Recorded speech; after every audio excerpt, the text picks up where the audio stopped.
Olá, irmãos. Paz do Senhor Jesus Cristo seja com vocês, com todos nós. Estou seguindo o nosso caminhar sobre a criação.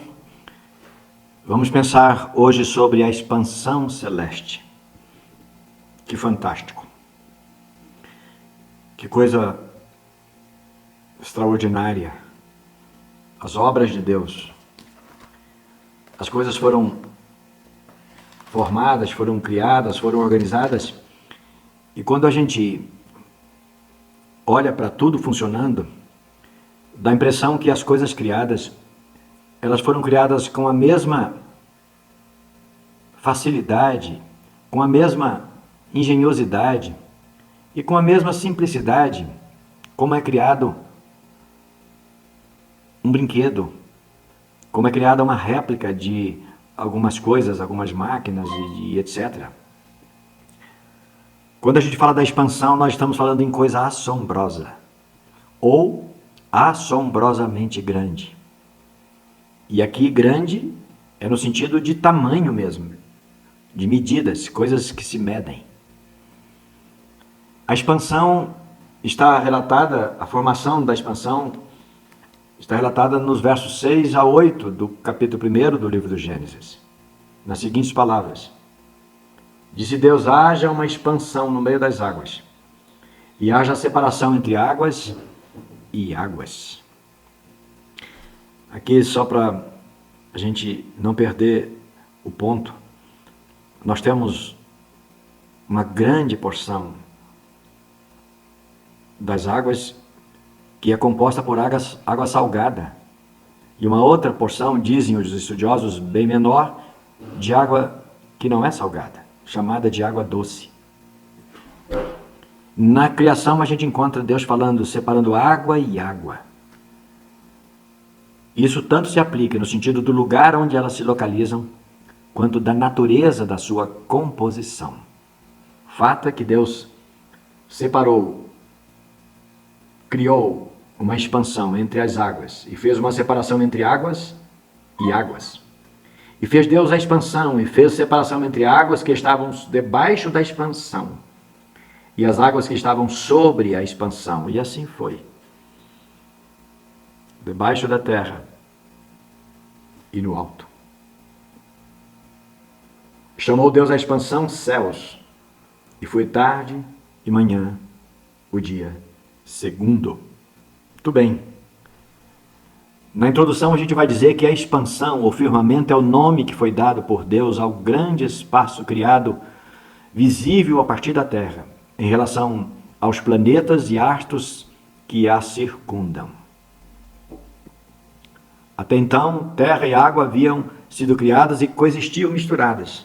Não havia separação. A providência divina e a sabedoria, a engenharia divina, separou o que era água do que era terra e posicionou-as cada uma em seu devido lugar. E ele fez isso como quis. Depois distribuiu os astros e planetas e eles formaram o universo que nós enxergamos. O espaço vazio entre os planetas e astros forma o que chamamos de espaço sideral, essa expansão celeste. E é o que a gente diz aí. A tudo isso nós chamamos de expansão. A Bíblia chama de expansão. Claro que os amantes dos estudos sobre os astros, sobre os planetas, tamanhos, distanciamentos, quem estuda isso sabe que eles não estão colocados no espaço aleatoriamente, eles estão colocados estrategicamente nas suas posições. E eles não podem sair dali, é o lugar deles. E quem estuda isso sabe. Deus organizou no segundo dia os astros, os planetas, ele colocou cada um no seu espaço. E a gente retoma aqui a palavra de Pedro, que Deus fez isso. E ele fez isso que está aí pela sua palavra. Então, a expansão. A gente olha para os mares, não vê horizonte. Quando se está em alto mar, não se vê horizonte. Quando você está voando lá em cima e você olha pela janela da aeronave, você não vê finalização. A Terra lá na frente parece que ela se encontra com o firmamento, o céu, e fica uma coisa só. Deus organizou tudo isso de uma maneira que até no olhar, vendo, nós não conseguimos distinguir. Tudo isso foi feito no segundo dia, criado por Deus, está aí, tem uma função. A expansão, a gente vai pensar aqui na reflexão, abriga obras incríveis da criação divina. Dentre as centenas, milhares de corpos que estão cintilando no universo, 9 que são chamados de planetas são gigantescos, muito grandes. São os planetas Mercúrio, Vênus, Terra, Marte, Júpiter, Saturno, Urano, Netuno e Plutão.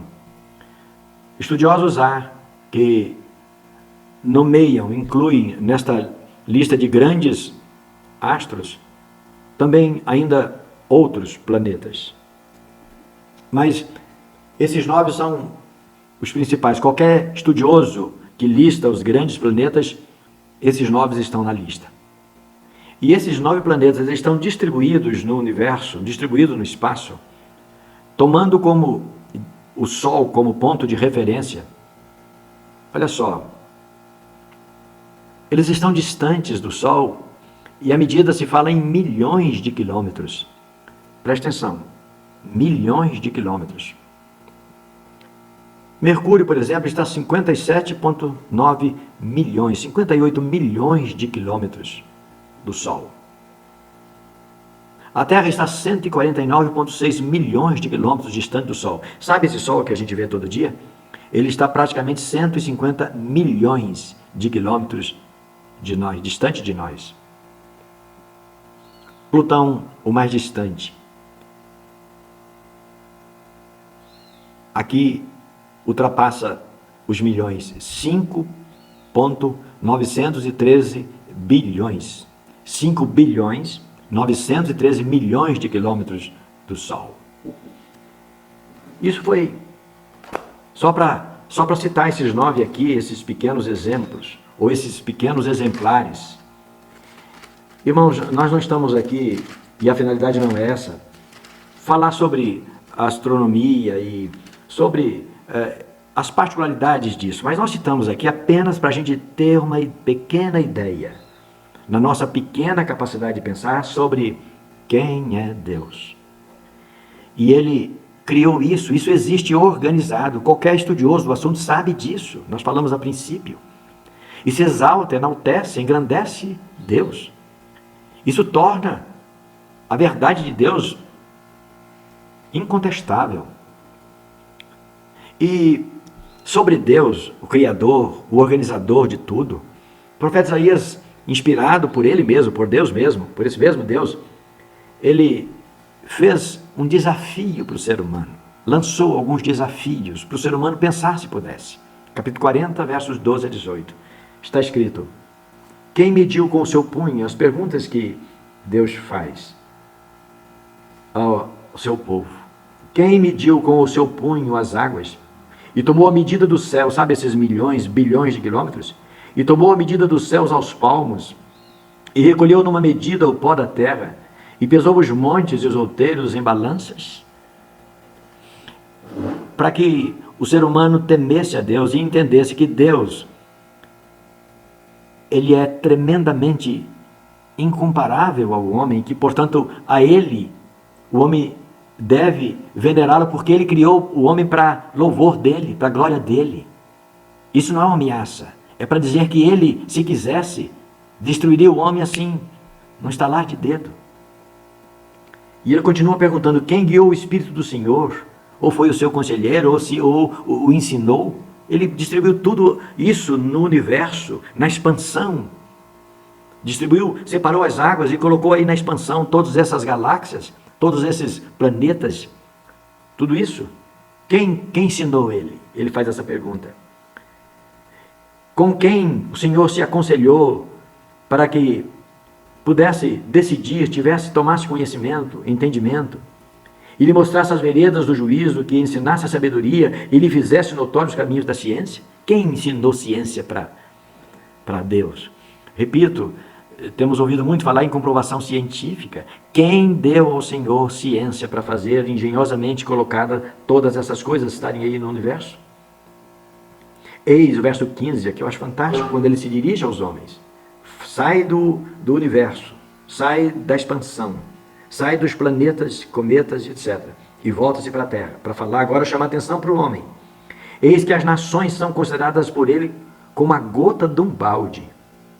Nós falamos em 9 ou 8 bilhões de seres humanos vivos no universo.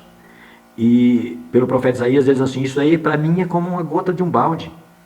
E como o pó miúdo das balanças. Se não bastasse ser pó, ainda o pó miúdo, aquele mais fino. Eis que lança por aí as ilhas como uma coisa pequeníssima. Entendeu a ideia? As grandes ilhas. Deus coloca aí, de acordo com a vontade dele, como uma coisa pequena. Nem todo o Líbano basta para o fogo. Nem os seus animais bastam para os holocaustos. Ele é muito maior do que tudo isso. Todas as nações, presta atenção, são como nada perante ele. Ele considera-as menos do que nada. E como uma coisa vã no sentido de não significa nada, é pequeno demais diante da grandeza dele. E depois ele conclui aqui nesse trecho, o verso 18, desafiando o humano. A quem, pois, fareis semelhantes a Deus? Ou com que o comparareis? E depois ele vai falar, e vocês depois pegam um pedaço de uma madeira, um pedaço de alguma coisa e faz uma imagem e adora dizendo que é Deus. Mas a quem pode ser comparado como Deus? Então, Deus é o Senhor que criou toda a expansão do céu e tudo quanto nele ou nela, nessa expansão, há. Na sequência 1, a gente vai lembrar que em mais de uma oportunidade encontramos Deus reclamando sobre a ingenuidade humana ao se rebelar contra Deus, em franca desobediência, como se a inteligência humana fosse capaz de sobreviver, ou mesmo superar a inteligência da engenharia divina. Olha só, o ser humano que se coloca diante desse Deus que olha para todas as nações, e ele as vê como nós vemos uma gota num balde. E esse ser humano, na sua individualidade, ainda ousa por aqui e ali desacreditar, fazer desacreditar e desafiar Deus. Irmãos, um detalhe aqui. Quem estiver lendo alguma coisa, a lição, nós citamos aí o profeta Oséias, mas, perdão, é o profeta Amós. O capítulo e o verso é o mesmo. Amós, capítulo 5, verso 8. E não Oséias, capítulo 5, verso 8. E por intermédio de Amós, Deus manda Israel subir numa colina e ver, e compreender, se pudesse, a beleza de duas constelações de estrelas construídas por Deus. E a gente vai encontrar lá o Sete Estrelo e o Órion. Não é? Então veja, Deus criou tudo e ele desafia Israel. Diz, olha, por intermédio desses dois elementos que eu organizei na expansão, vê se você pode me compreender. Fui eu quem os pus lá. E através de Jó ele cita também, aí na reflexão 2, ele vai citar também uma outra estrela, não é? Que é citada aí em Jó no capítulo 38 e no verso 32. É maravilhoso observar o Criador nos dando pistas da forma como tudo foi detalhadamente calculado, planejado. A impressão mesmo é que Deus esculpiu as rochas, as montanhas. Deus fez tudo isso de forma grandiosamente maravilhosa. Não é? Graças a Deus por tudo isso. E aí, Deus falando com Jó, diz, olha para as constelações. Olha lá. Quem fez tudo aquilo? Quem organizou tudo isso?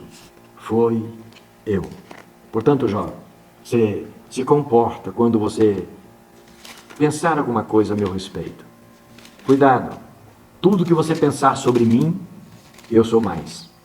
Eu sou maior. e eu vou além de tudo que você pode imaginar a meu respeito. E na conclusão, no reflexão 3 sobre isso, a gente vai pensar que tudo que existe foi criado e toda a criação, olha, isso é interessante, tudo que existe foi criado. Deus criou, a gente leu lá ou estudou lá na primeira lição. E toda a criação comunica-se entre si e também com a coroa de toda a criação. Nós podemos ver Deus. Ver Deus. O poeta no Salmo 19 fala da comunicação da criação, da expansão e das coisas que foram criadas e organizadas no universo. E Jesus confirma isso, Lucas capítulo 12, também dessa mesma forma, diz, olha, vocês olham para o sol e diz, vai ter um dia calmo. Vocês olham para o céu, vê o movimento das nuvens e etc, e vocês olham, hoje vai vir tempestade. Entenderam? Então, toda essa imensa expansão, com esses elementos ali colocados, eles se comunicam com o ser humano. Nós podemos entender a sua linguagem. Podemos compreender. E Jesus, inclusive, desafia as pessoas, diz, hipócritas. Vocês sabem conhecer a face do céu. Vocês conseguem perceber que dia vai chover, ou vai fazer calor, e etc, etc. E vocês não conhecem os tempos que o Pai estabeleceu pelo seu próprio poder? Não conhecem a minha palavra? Não conhecem a palavra do Pai a meu respeito? Vocês não sabem quem eu sou? Vocês não perceberam o tempo em que vocês estão vivendo? Vocês sabem conhecer o tempo, os planetas, o movimento deles, o que eles estão anunciando. E eu estou aqui e a palavra do Pai está na vossa boca, está na vossa mão, e vocês não percebem que eu sou aquele que a palavra do Pai tem anunciado? Muito bem. E a gente vai concluir afirmando que Deus é perfeito e tudo quanto Ele criou e organizou também são coisas perfeitas. Moisés escreveu, ele é a rocha cuja obra é perfeita, porque todos os seus caminhos juízos são. Deus é a verdade, e não há nele injustiça. Justo e reto é. Deuteronômio capítulo 32, verso 4. Irmãos, quando diz que as obras do Senhor são juízo, é porque elas depõem contra o incrédulo, o injusto, o homem que não reconhece a soberania de Deus. As próprias obras criadas por Deus os condenam. Quando eu digo, eu nego que eu reconheço a criação como uma obra de Deus, tudo que existe como uma obra criada por Deus, eu estou negando o próprio Deus. E isso, essa negatória da minha parte, vai produzir juízos contra mim, que descreio. Portanto, Deus nos abençoe e nos faça viver a certeza de que Ele é Deus, soberano. E Ele criou a expansão celeste, organizou a expansão celeste para o deleite, o desfrute, para a qualidade de vida da coroa da sua criação, que somos nós, as pessoas. Ele nos abençoe. Amém.